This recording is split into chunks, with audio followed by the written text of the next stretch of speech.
Okay, we are live. And we have about 3 minutes, so let's wait for people to get on with us on YouTube. And I see people coming on. Good. Are my glasses reflecting? Are my glasses all right? Yeah, the glasses are fine. They're reflecting just a tad, but it's okay. It's all right. We're good. So we have just a couple of minutes. We'll wait for people to begin to dial up. We've invited quite a few people to join us. So it'll begin streaming.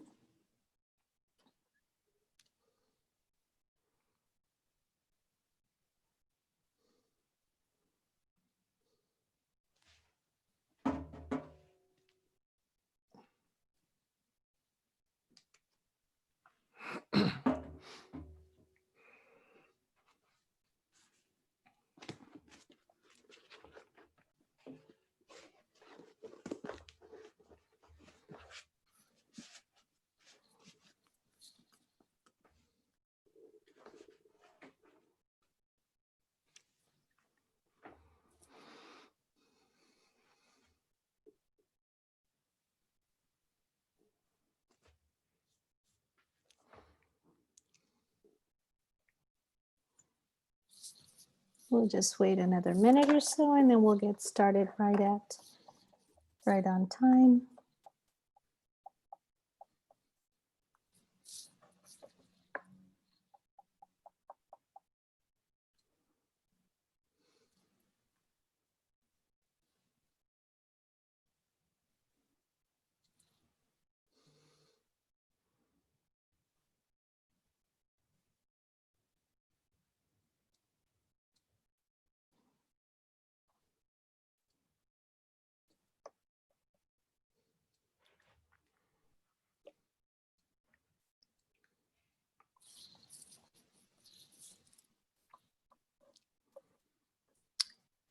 Okay.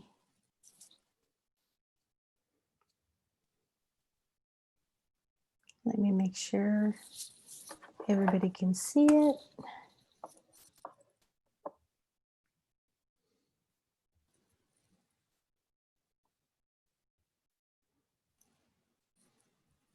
Okay, let's go ahead and get started.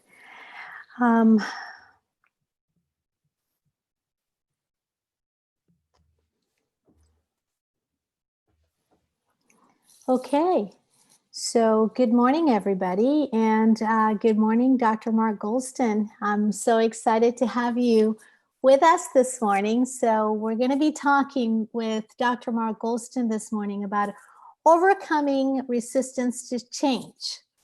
And just a little tidbit about Mark. I've known Dr. Mark for a few years now, and we've had so many conversations, very deep conversations about so many different topics. My intention today is to have an unplugged conversation about everything that has to do with resistance to change in your business life, in your personal life, and everywhere in between.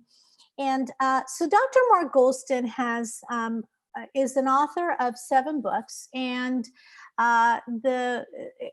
one of his books has been translated into 25 languages. Many of his books have been translated into different languages. You invented Theory Y, which we will talk about in just a little bit, as opposed to Theory X, so like the Gen X. So we want to talk all about that.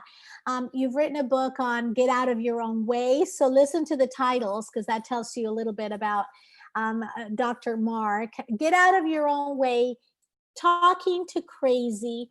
He has done hostage negotiations training for the FBI. He used to be a professor in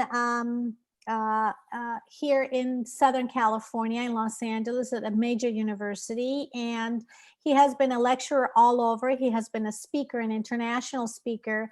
He is an amazing executive coach. And if you talk to the people he has coached, they say that Dr. Mark has a unique way to getting to the heart of the matter very quickly and to make very complex things very simple.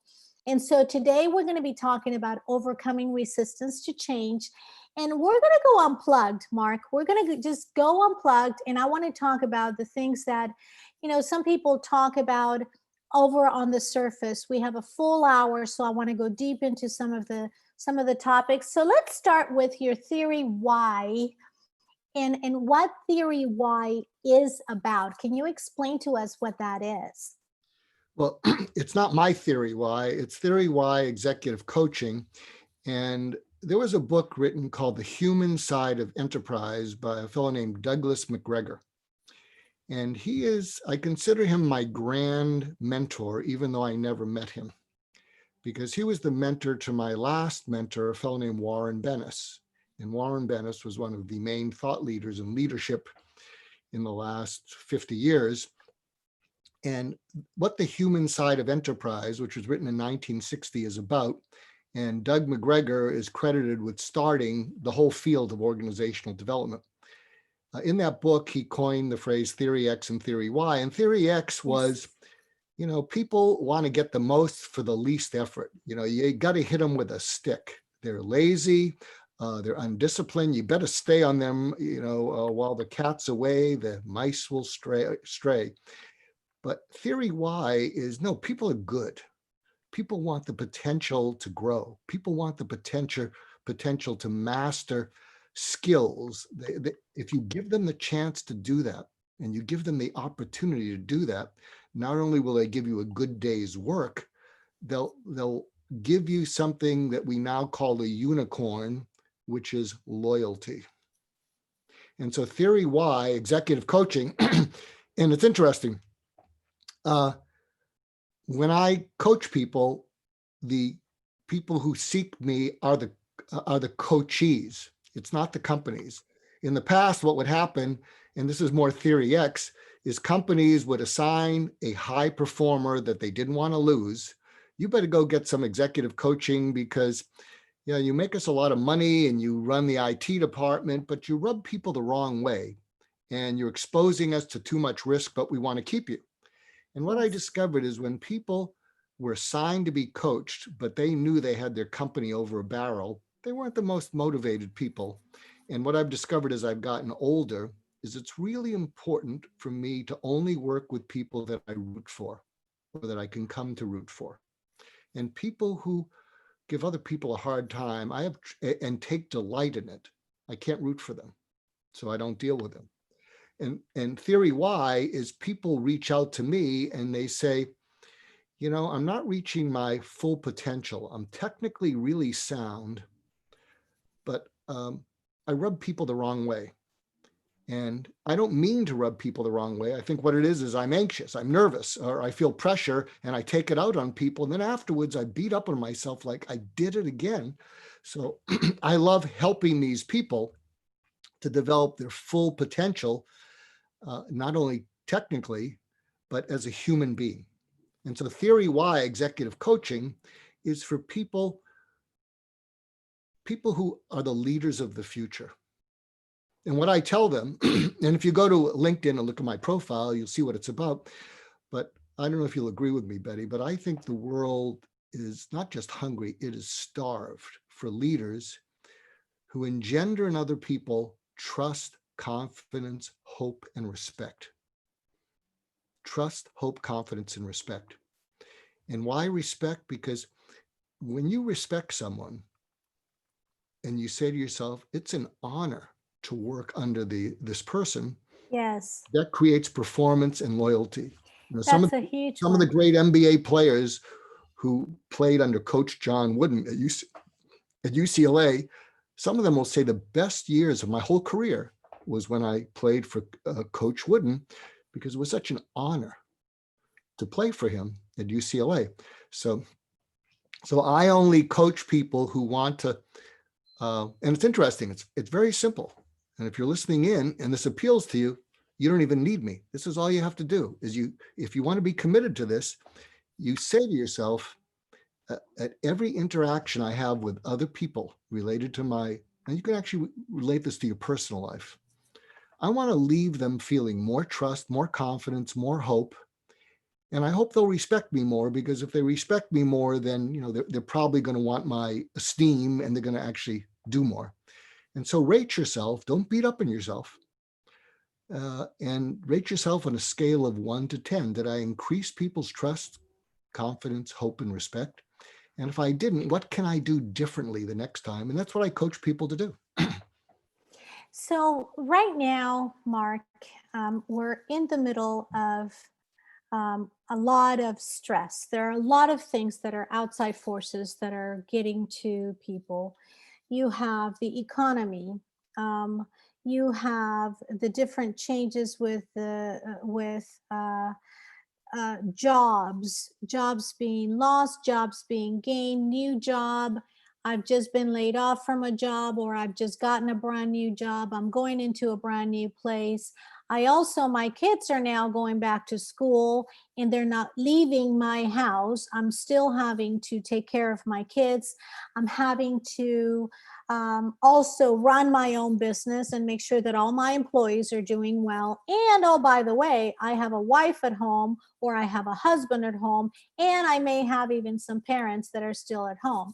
And so this theory, why, I would argue that it's absolutely the perfect timing for it from an executive coaching perspective, and also from a relationship perspective, because really, when I think about coaching and being an executive, a lot of the behaviors that I exhibit as an executive, I exhibit as a person, as a family member. So let's bring this to the family for a moment, and then I'll take us to an organizational standpoint. So now I have a big disagreement with my husband, or I have a big disagreement with my wife, and my kids are there. And now, how do I regain that trust, or regain that peace? Because everybody that has a disagreement, they're going to take different avenues. They're either going to walk out on you because they need the space, men or women. And you and I have had a lot of conversations between the difference between men and women and how we can cohabitate. So either they're going to walk out on you, or they're going to hound you because they want to know, okay, what happened? And you may just want to get away, or you may be the one that just really needs to know.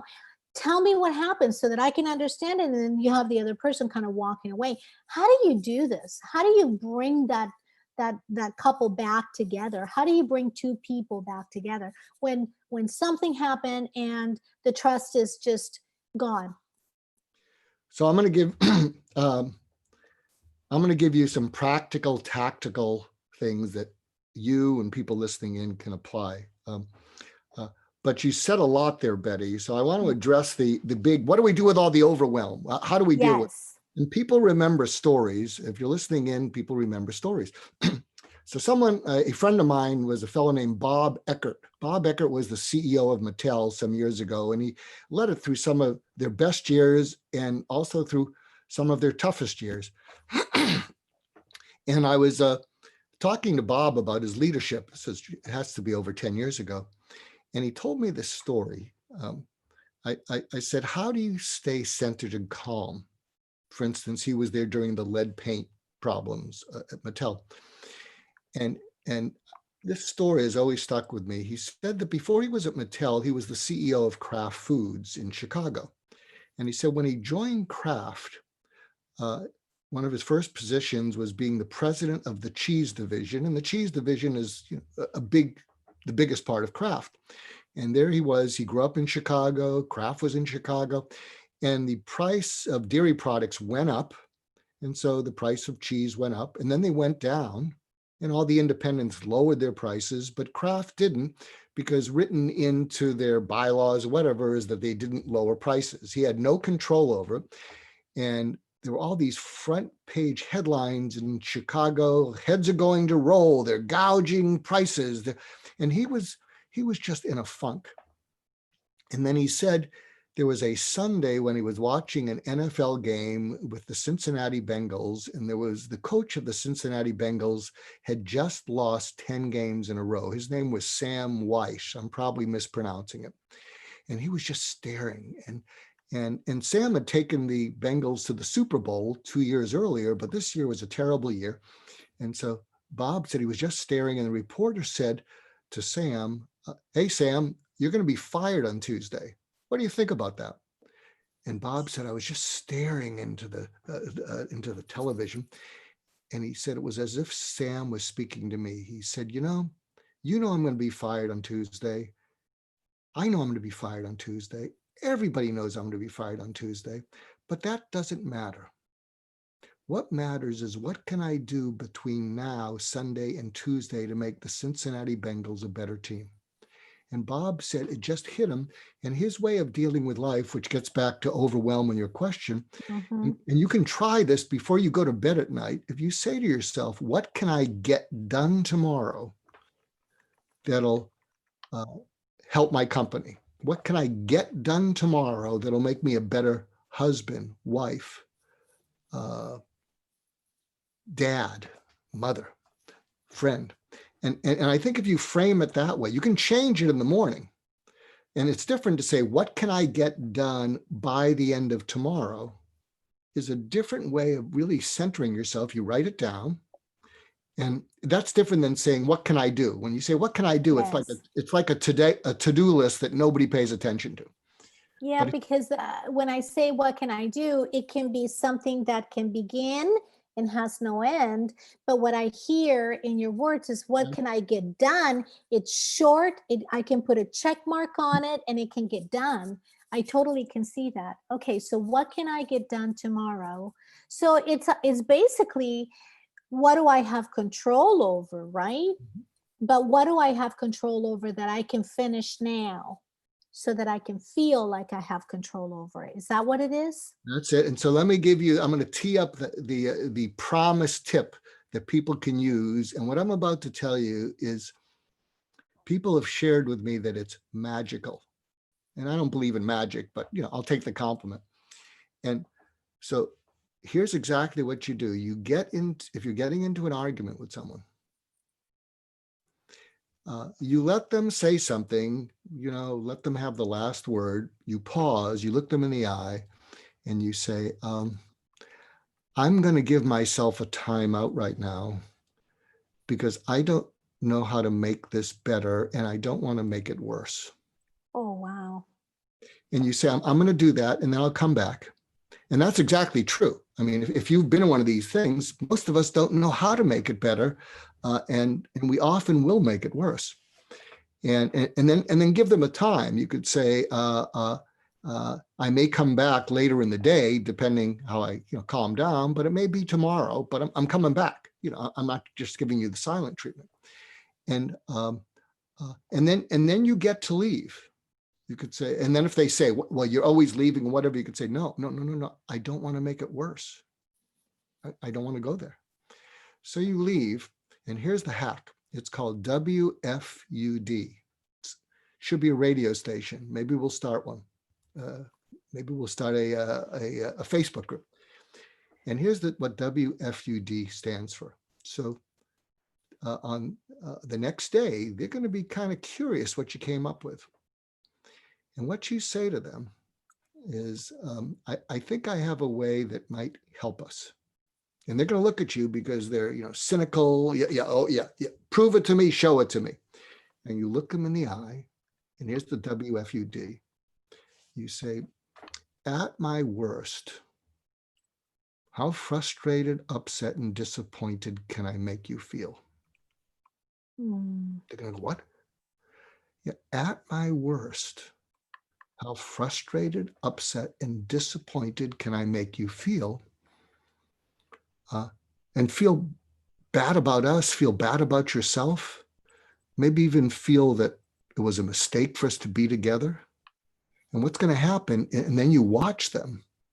And I'm telling you, it's magical, because what you're doing is you're inviting them to get something off their chest that normally you would be on the defensive about.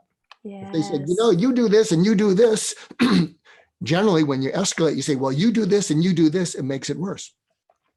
But what you're doing in a calm moment is you're inviting them to get things off their chest that they've never told you. And you don't get defensive. What you do is you drill down with each of those things. Give me an example of when I frustrated you most.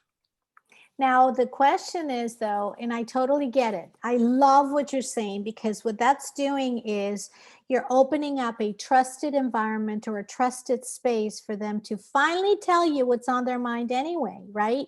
So what I'm seeing is, at the very beginning, I'm going to give myself a timeout right now because I don't know how to make it better.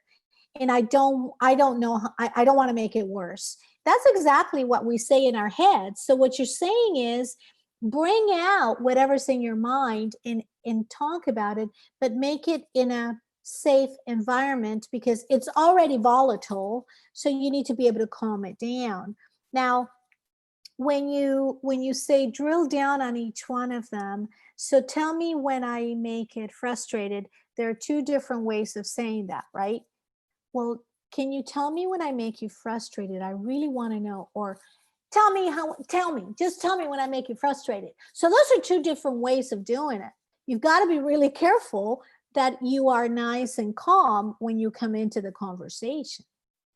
Well, absolutely. And the point is, once you begin to do this and you see how it opens people up, I have a book coming out, and we'll talk about it. It's coming out December 1st, but I think a press release is going out this Monday, so I can mention it.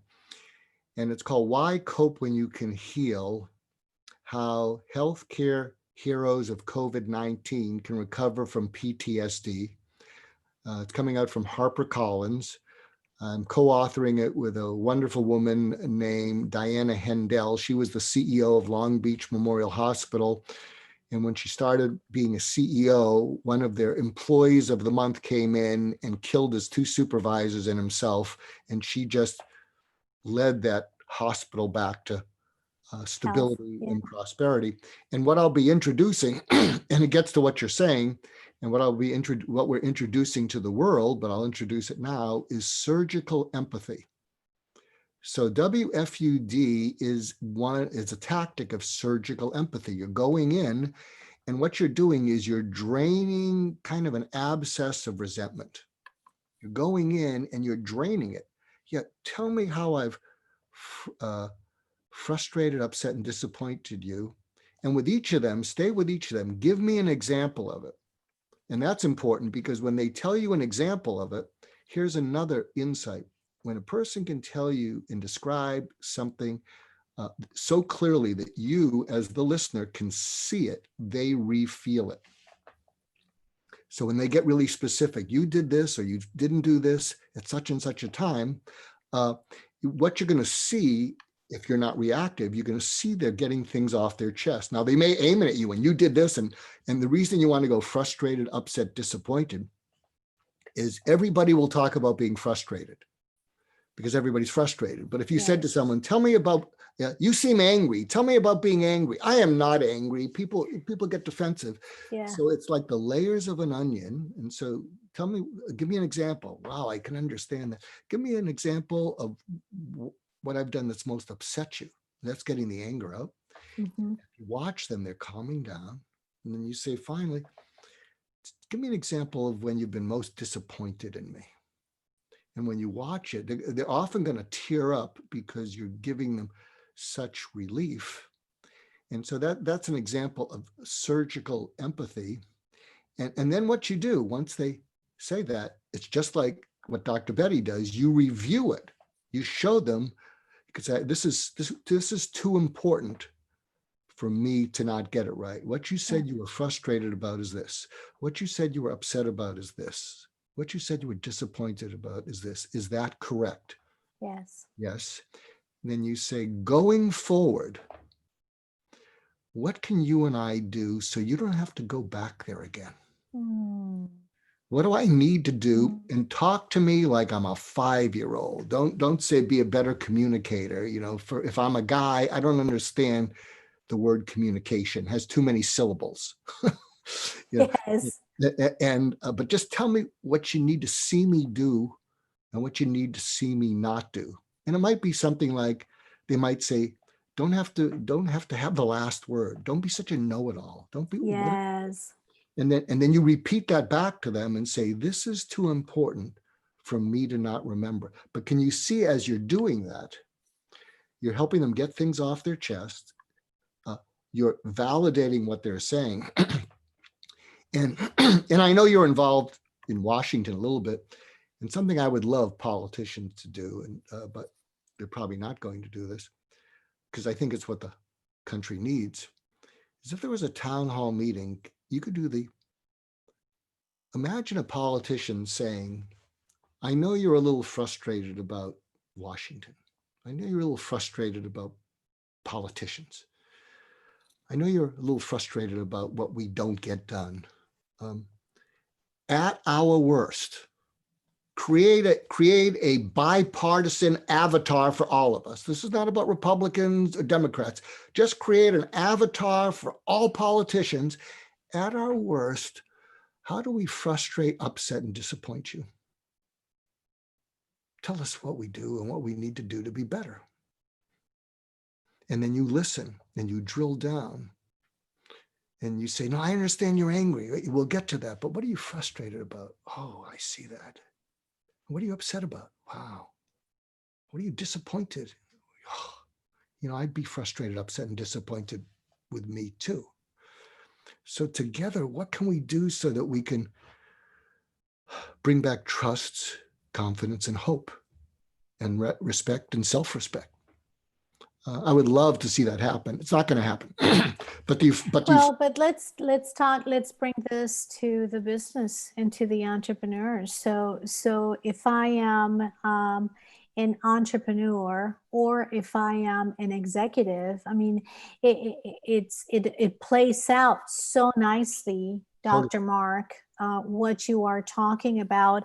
If you are at the round table, and how often are we at the round table with other executives, and we are the ones to bring the bad news, or we are the ones to bring news that are not going to be received well. Perhaps, this COVID is going longer than anticipated. I mean, we heard some of the airlines are now laying off big percentages of their people. So imagine being one of those executives who is now coming in and saying, we're going to have to lay off some of these people. And, I always talk about getting in the water with people and allowing them in the water with us, letting them know that they are kind of behind the scenes, letting them be part of the journey that we're going through to get us to where we are now, to have made that decision, because those decisions are not made easily. So now you're in a room full of your people, and you have to give them bad news, and you've got to create trust, and you've got to create confidence, you've got to create hope, and you've got to create respect. No matter what, as an executive or as a leader or as a CEO, you've got to be able to do this in an authentic way. So let me address that, because December 1st, the world will be able to buy Why Cope When You Can Heal. In the spring, we have a second book. I won't tell you the main title, but the subtitle is The Leadership Roadmap Through Disruption and Thriving on the Other Side. And it's about how to lead through all of this. And again, because spring is a long way out, I'm just going to give it away. So how do you create trust, confidence, hope, and respect in your people? So here are some other tips that I hope you'll, and this is all theory Y type stuff. You create trust by being honest. You share the news unvarnished, calmly, non-panicked, because what is on your people's mind? This is the what's question. in it for me, and how is that going to affect me and my family? That is what's in their mind at that moment in time. Well, it's that, but in addition to that, what they're saying, what they're looking to you as the leader is, what just happened? What does that mean first, what just happened? Are we going to get through it? Yes. What does that mean for me? How are we going to get through it? What do you need me specifically to do so I can help us get through it and have a job on the other side? That is what they're thinking. And so to give them trust, confidence, hope, and respect, you tell the unvarnished truth. This is what happened. This is what it means. This is what it means to you. Confidence, you have to have a process that fits these three criteria. It makes sense. So people listening say, that makes sense. It feels like it could work. Makes sense. That feels like it could work. And the most important part is the third one. I think that is doable by us regular people. I think it's doable by regular people. We don't have to be geniuses to get it done because we're all constricted. And so what gives confidence is Lego-like blocks, which we will lay out in that leadership book. You do this, you do this, you do this, you do this. And when people can actually see themselves in those steps, where they fit in, what's expected of them, when it's expected of them, this is how it's going to address the unvarnished truth. When you give people trust and confidence, they begin to feel a little bit of hope because they feel this can get us through it. Something else that gives people hope is when you can give them a picture on the other end of it that they want to go towards. JFK's, let's put people on the moon. Maybe the moonshot will be, it may be that people are going to work remotely. Maybe we can turn those buildings, all those big tech things, into homing, for the homeless. I mean, people are working at home. We got all this space. Maybe we can do something. I don't know, but you create a picture that is just so hopeful, that seems audacious, has a date. By the end of the decade, we will do such and such, and seems impossible. And so that gives people hope for that.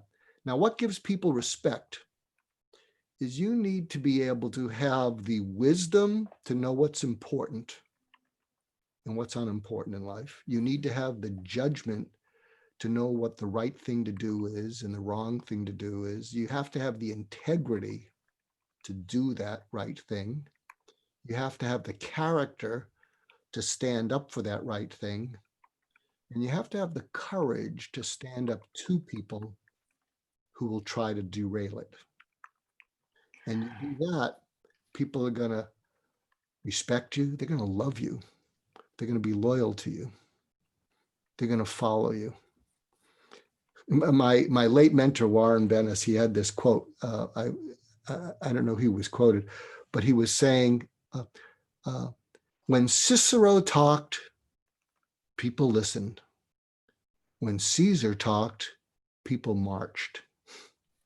That's the difference, because one was inspired and there was pulling. When Caesar, people just marched because they were just following orders. Mark, in COVID, in these situations are very similar to many situations that I've been in mergers and acquisitions, for example, when you have to merge two different cultures of two different big companies, and you've got to be able to create that trust and that confidence, that hope, and then and maintain the respect of your people. And it all breaks down to me as also in robbery situations, when a bank is robbed, and from a banker's perspective, these are situations that are very volatile. And I had someone who had a gun to her head, and she's still a dear friend, and this is over 20 years ago, but it was such a situation that it caused, our employees were put on the ground with guns, and the robbers were there.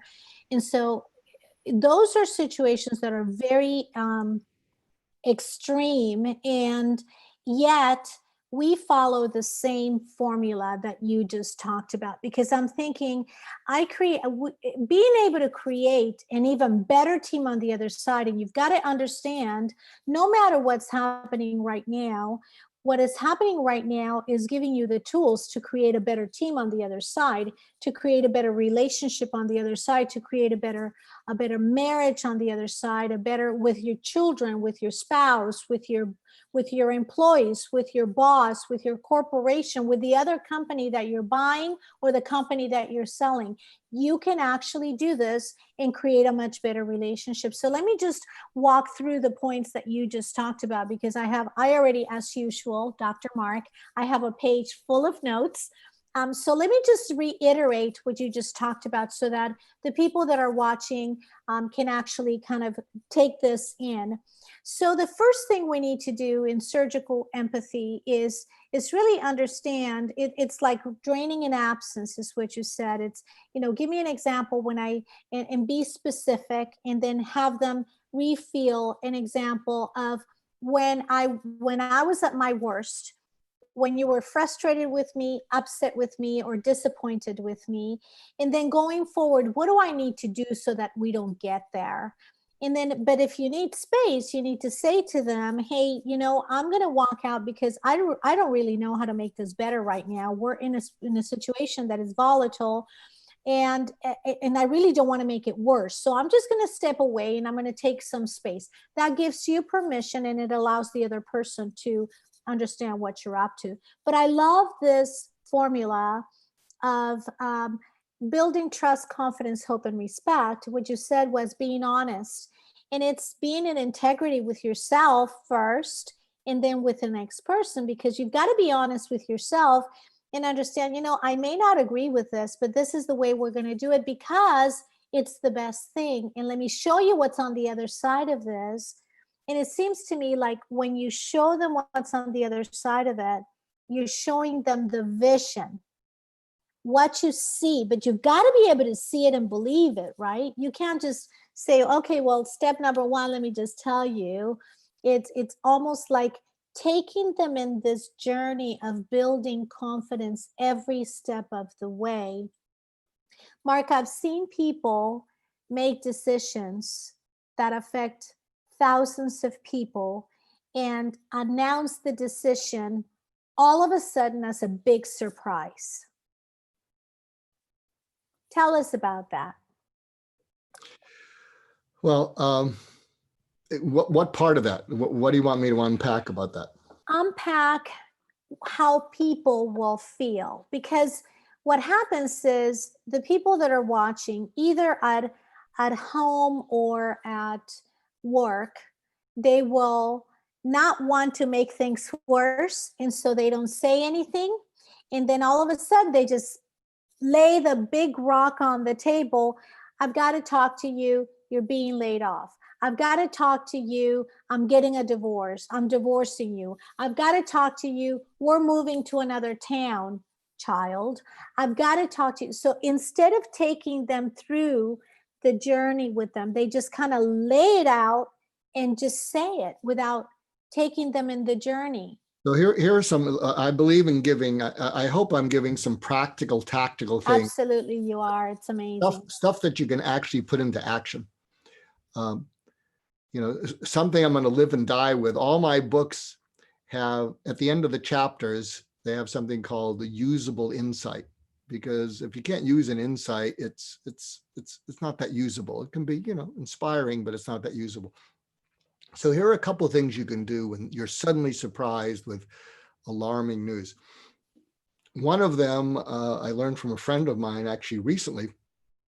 It was a colonel in the Army, and he said, when you're in the middle of combat, we have this acronym called SLLS. And I said, what does that mean? He said, it stands for stop, look, listen, smell. And we all know about stop, look, listen. We teach that to our kids about crossing the street. And I said, what is this about? He said, first of all, you're increasing your awareness, which lowers your reactivity. Whenever we're reactive, we get constricted and we're like a deer in the headlights. But when you increase your awareness, and they're all things that we have the power to do. At any given moment, you can stop. I could stop talking right now. People would wonder what's happening to him. I'm looking And so I'm looking into this camera lens. I can't really see your eyes, but you can see my eyes. I'm listening to what you just asked me, and I'm playing, be relevant, Mark, be practical, give them help. And smelling, I am smelling the burrito that I'm going to eat after this. That's in the kitchen about 2 rooms away. And I'm trying not to get distracted by that because it's going to be great.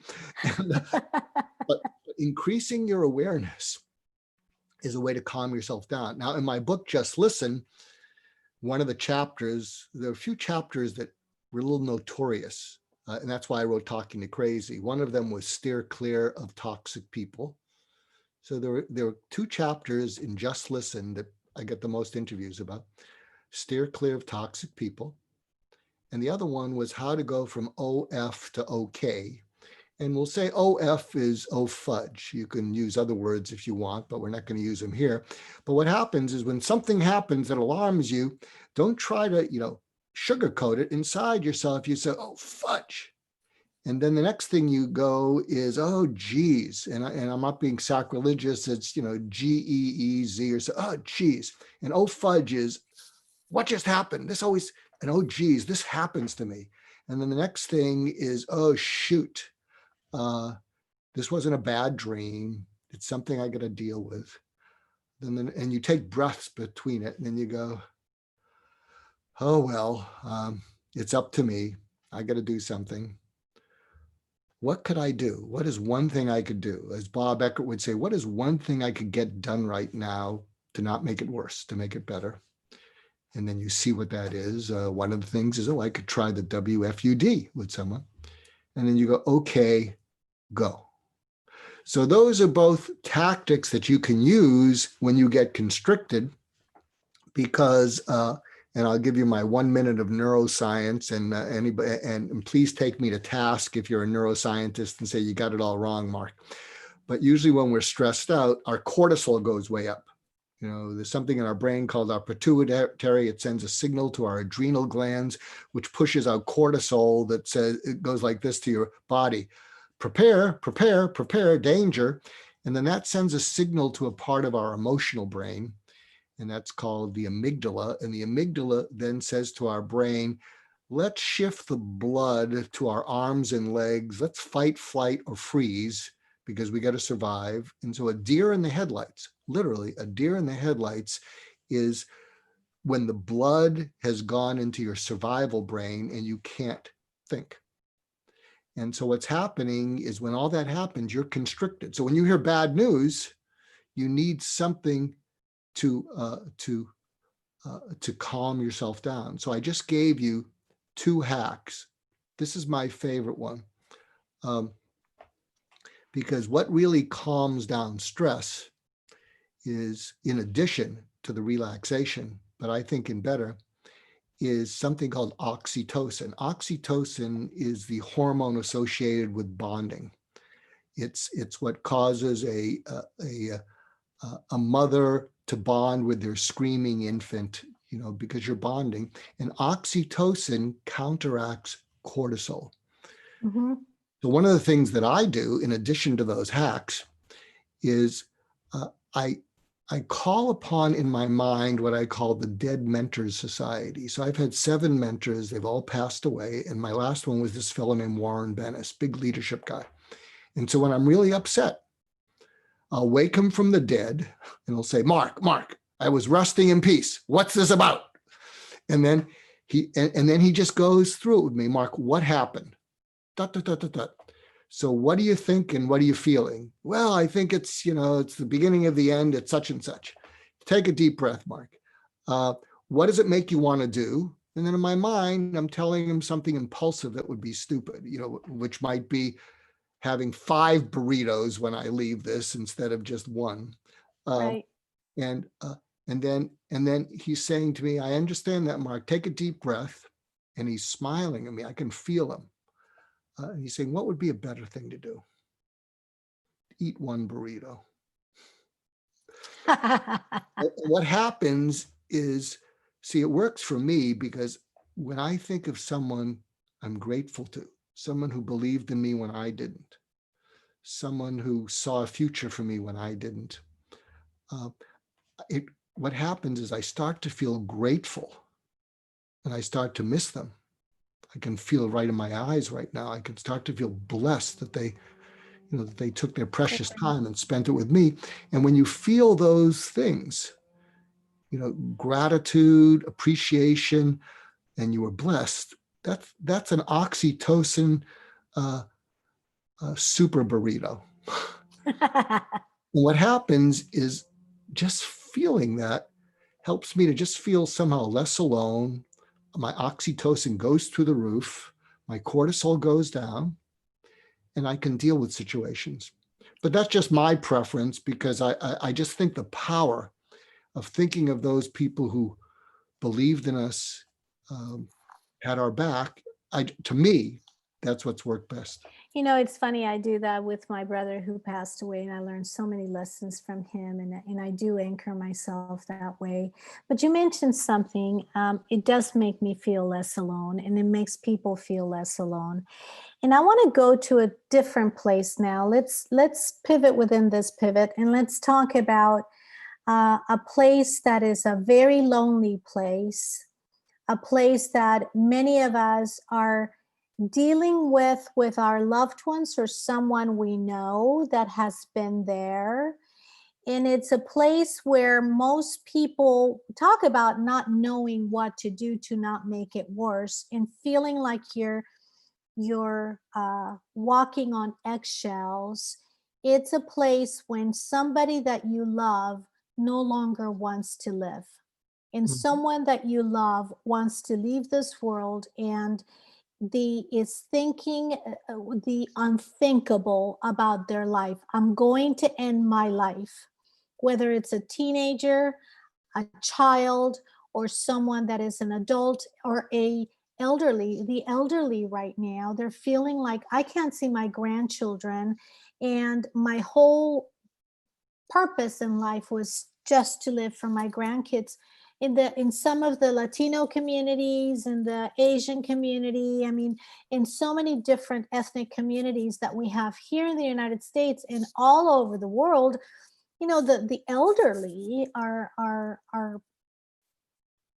feeling like, oh my gosh, what do I do? And then there's the kids are going back to school, and so they could be feeling less than, and the kids come back, or maybe even cyber, in the cyber community, the bullying is happening, or be careful that it doesn't happen.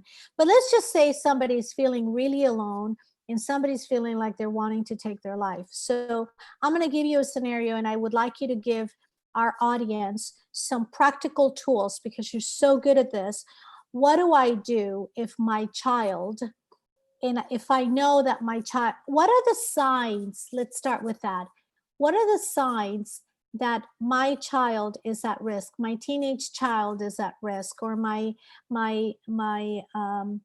is it different for a child than it is for a teenage child, than for a millennial, than for an adult, than for an elderly? What signs do I look for so that I can get ahead of it and not stay behind it? And then we're going to go. We have 16 minutes left, actually more like 10 minutes left. And if we can kind of uh, uh, give compact information, because this is so critical for people right now. Okay, well, you just unleashed me. I know, I I was, know. I did specialize in suicide prevention for 25 years, and one of my first mentors was what Warren Bennis was to leadership. Dr. Ed Schneidman was to the study of suicide. He started the American Association of Suicidology, the Suicide Prevention Centers in Washington and Los Angeles. And he used to, and he was at UCLA when I was there, and he'd refer me these people who were suicidal, who were multiple attempters. So I had to find a way to reach them. And I was really fortunate, because when I finished training at UCLA, I went into practice and I wasn't constricted by a rigid protocol. And when I would look into the eyes, and think of this when you're looking into the eyes of your teenager, and you can say, look at me. What I noticed is when I would ask them protocol questions. How'd your sleep? Have you had any of these thoughts? They're looking at me, they with their eyes, they'd say, you're checking boxes and I'm running out of time. I can just feel it right now. And so I threw away the boxes. I wasn't rogue, I covered them, but I learned to listen into people. Just Listen did well because it teaches you how to listen into people and cause them to feel felt. And feeling felt is different than feeling understood. When you feel felt, you feel enveloped in safety. You just feel enveloped and protected, and you start to cry. And so here are some of the signs. It's a change in behavior. They're withdrawn, they're sullen, they're irritable, they're staying in their rooms too often. If you're a parent, another sign is you got a knot in your stomach, because you sense something is wrong. And that's the problem, is when you sense something wrong and you're a parent, it scares you. And because we're scared, we get constricted, and we often make it worse. And we say, what's wrong? What's wrong? And they keep saying, oh, nothing, oh, nothing, oh, nothing. And here's a good insight. And I would love people to contact me. I've created a program with a good friend of mine, Jason Reed. His 14-year-old son killed himself 2 years ago. And we were presenting it to groups before COVID, and we can still do it online, where he talks about how he was a serial entrepreneur and he missed the signs with his son. He said, as an entrepreneur, I thought I'm not supposed to show weakness. I'm supposed to solve things. He said, my businesses have failed multiple times, but I thought I was supposed to be strong. And he said, I didn't realize that my son Ryan felt all alone and felt weak. And I would give him answers. And then after he killed himself, he left 2 notes. One was his passwords, and we went into his computer, and he'd been looking for ways to kill himself for months. And the other note was tell my story. And he created a documentary called Tell My Story about, people who are depressed and they're reaching out. So you notice those behaviors. And Jason gave me this great observation that he said, when you ask your teenager, or you ask even a spouse, how are you doing? And they say, great, they're pretty good. He said, but when you say, how are you doing? And they say, fine, they're not. I'm fine. And so one of the, and out of that, more surgical empathy came out. And there's something, and here's what you do if you're dealing with a teenager like that. They say, I'm fine. In other words, leave me alone. Yep. And why they're saying, leave me alone, what they're saying to you is, your nervousness is making me worse. That's what they're saying unconsciously. Your worry is making me nervous. And no, I can't tell you how I'm going to feel better. And so stop talking to me. That's what they're feeling. And your nervousness is making it worse. And this is what you do. It's another tactic of surgical empathy. And this will be in the Why Cope When You Can Heal book. And you say to them, they say, I'm fine. Leave me alone. You can say, I know you're fine, but 8 words. And they're going to look at you like, 8 words? They're going to go to the, oh, fudge, oh, whatever thing. Yes. What do you mean 8 words? So, and then you use your NPR voice. You invite them. You could say 8 words.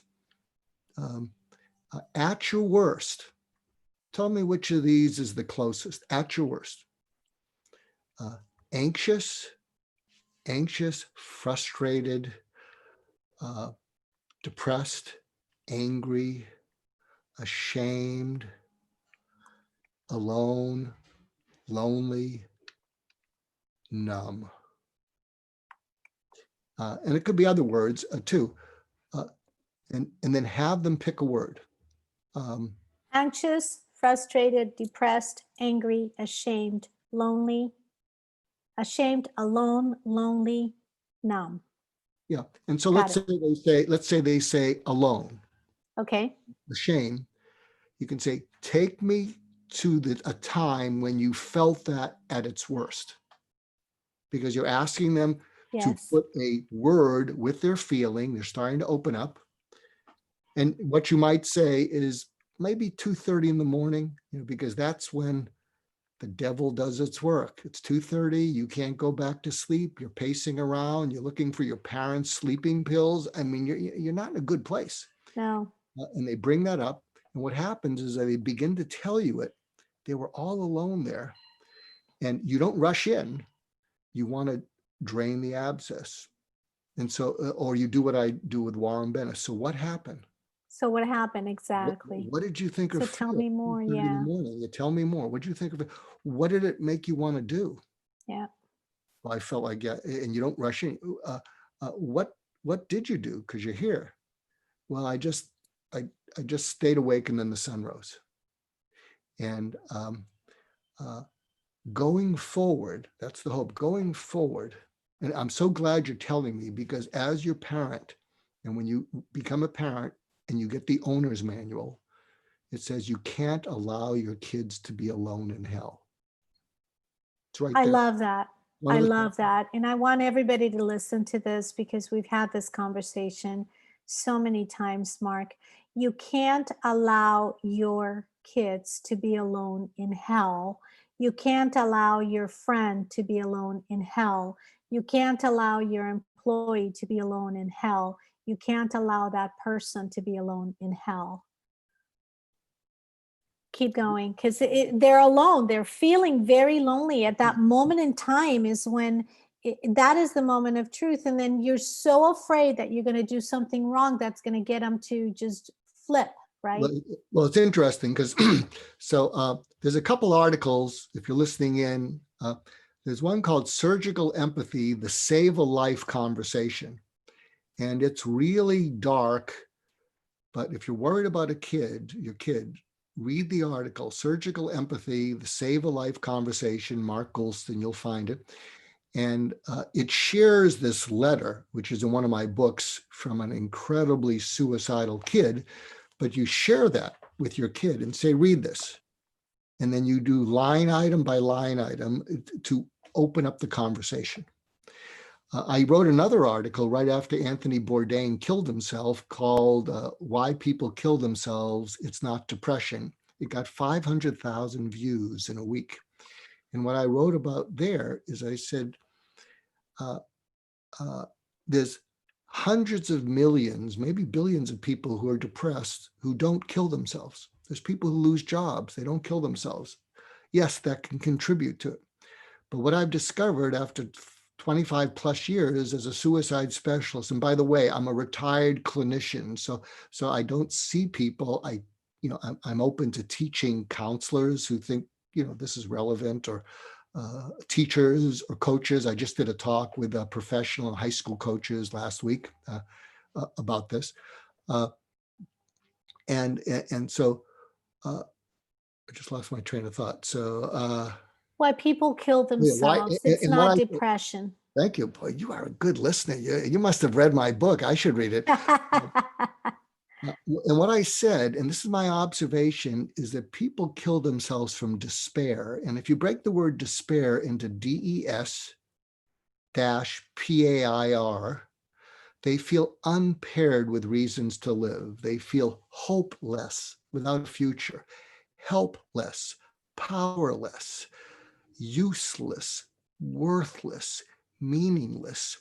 And when they all combine, they feel it's pointless to go on. And they pair with death to take the pain away.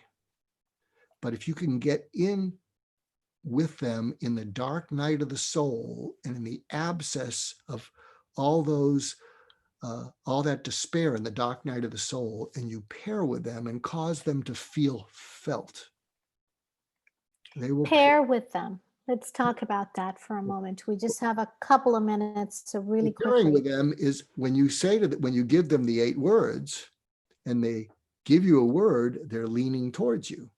Oh, that's good. Yeah, alone. Tell me about alone. Tell me about a time when you felt most alone. So what you're doing is you're not giving them instruction and advice out of your anxiety. You're draining the abscess, and they're draining it towards you. And please don't do a bait and switch. Oh, no. Because you're getting anxious. When they open, if you start to open them up and then you just try to minimize it, they're going to say, I shouldn't have opened up. So just trust me. You bring it out. And if you watch them and they cry, you're not making it worse. You're letting making it better. The crying is the pus from the abscess of the hopelessness in the dark night of the soul. I can't thank you enough. I think we're going to have to bring you back because I want to be able to unpack this entire conversation. For those of you who are watching, if you just let us know where you're watching from. I see that there's some people from Mexico City, some people from the East Coast, some people from the West Coast. Let us know. Also, as you can see, this particular show, and today I chose to unveil the English version of the Dr. Betty Show with my dear friend and Mark, Dr. Mark Goldstein. We've had so many conversations about so many deep topics, and every time Dr. Mark and I get together, I fill pages. I can't tell you how many pages in my PDA I have of Markisms and lessons that I've learned from Mark. And we coach each other, we mentor each other, we support one another. And the whole idea of this particular show, every Saturday morning, we're having one morning in English, the other Saturday in Spanish. Today is the English version. Is to educate our community during these times. And so there are so many different things that are happening in the community right now, all over the world. And we have people that are watching from all over.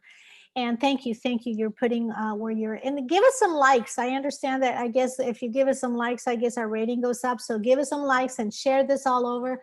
So let's, the reason I want you to share is not so get our ratings up, but it's important to get this information out. My intention is to provide free information that is actionable information for you as a mother, a father, an employee, an employer, an entrepreneur, a leader, a government official. It doesn't matter who you are. If you're a teenager, you're going to get something here. And you're going to get actionable steps. My promise to you is the people that are going to be here are people like Dr. Mark Goldstein, who are like-minded people who genuinely have a passionate interest in making an impact in the community, in making an impact in the world. Dr. Mark, how do people get a hold of you? If somebody wanted to get a hold of you, what's the best way to do this? So if you go to markgoulston.com, markgoulston.com, I blog incessantly. My guess is our conversation today is going to generate 3 blogs. Oh, yes, I know. I also have a podcast called My Wake Up Call, and I interview influencers who can change the world. And I talk to them, what's your purpose? What's your calling?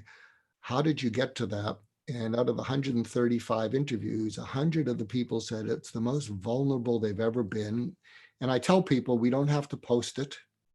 And all of them have said, no, I want people to see this side of me. So I had Tom Steyer on, he ran for president, Larry King, Norman Lear, a wonderful woman, Sally Helgeson, the #1 women's coach in the world, a guy named Chester Elton, he wrote The Carrot Principle, Esther Wojcicki, who has these 2 underachiever daughters. One's the CEO of YouTube, the other one's the CEO of 23andMe. And Father Greg Boyle, he's the founder of Homeboy Industries. And it's a conversation just like we had. In fact, you know what I might do? I might, in post-production, I might edit this and I'll just throw it up on my wake up call. There you go. So this is very good. So thank you so much, Dr. Mark, and thanks to everybody for watching. I do urge you to share this long and hard because we want these tools to get to people. The whole intention to be able to do this is to get these tools shared. I just want to give a special thanks to Radio Latino for hosting us, for hosting the show, and for taking the show. We're in Mexico, we're in all Latin America, we're all over the world, and we're able to provide some really good resources for all of you. Next week, we have Dr. John Molina, and Dr. John Molina had a really bad case of COVID. And we're going to talk about the preventative measures of COVID, how bad can it get? He has been treating COVID patients since COVID started. Since March, he has been treating COVID patients, has been very successful at treating them. And so we're going to talk about COVID-19. La próxima semana vamos a hablar acerca de COVID-19 con el médico, con el doctor John Molina. Va a ser una entrevista muy, muy interesante. No se la pierdan. So next week at 9 a.m. at the same bad channel, the same bad time. And thank you so much, Dr. Mark. Really, really appreciate your time. And I love our friendship. I love everything that you do. And everybody, please go to Dr. Mark Goldstein. It's markgoldstein.com. And then go to his podcast. It's called My Wake Up Call. And you can find his podcast all over the place. So wherever you do your podcast, just look for My Wake Up Call. Chances are you're going to find Dr. Mark Goldstein. Dr. Mark, thank you so much. And thanks to everybody for watching us. Have a wonderful day. Stay safe.